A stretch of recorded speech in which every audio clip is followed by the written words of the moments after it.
Okay, welcome back. So let's go into a little bit more detail about what NLP is.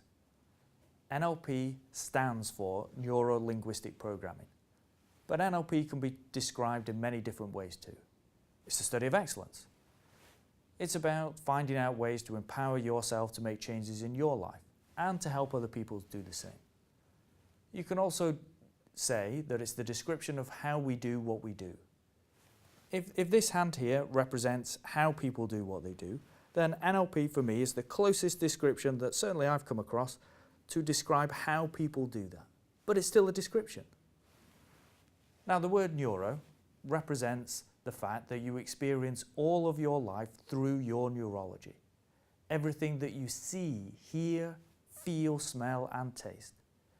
Everything you say to yourself, good or bad. Everything that you remember about what has happened to you in the past, and everything that you imagine will be happening in your future. Everything you experience is happening inside your neurology. Now that's perfectly okay, that's just the way that it is. Have you ever had the experience when you see something in the distance and it's only as you get a little bit closer or you look at it for a little bit longer that it changes from what you were seeing into what it really is? That's because we actually see with our brains, not with our eyes.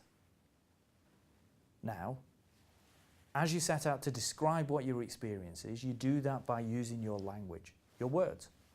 And we think we know what our language means, but do we really? Familiar, everyday words can mean very different things to different people.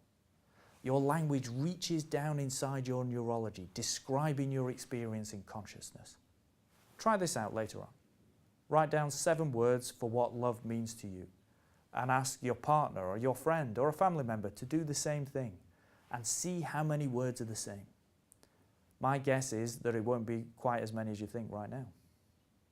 The separation from what we experience and how we interpret our experience goes to the very heart of what it is to be human. Even way back in 1933, Alfred Korbitsky coined the phrase, "the map is not the territory," alluding to this point. When you go to a restaurant, you don't eat the menu.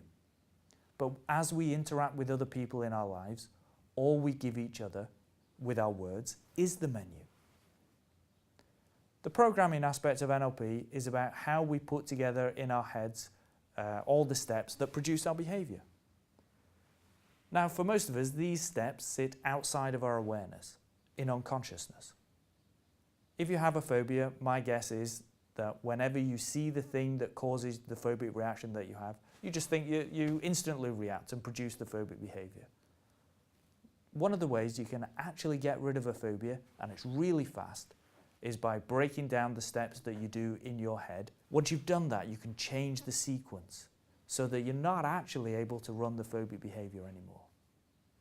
If you get anxious before presenting, ask yourself, what are the steps that you go through before you feel anxious? Do you tell yourself, "Oh, I'm really good at doing this"? Or do you say, "Oh, these people don't think I've got anything interesting to say"? And it's not just about getting rid of behaviors that you don't want to have anymore. You can also find people who are producing great behaviors and getting great results so that you can actually produce the same results yourself. In fact, this was how NLP was created in the first place, using a process called modeling, which is about finding the difference which makes a difference. From these studies, a new model of how people think and produce behavior has evolved, and that's what we teach as NLP today.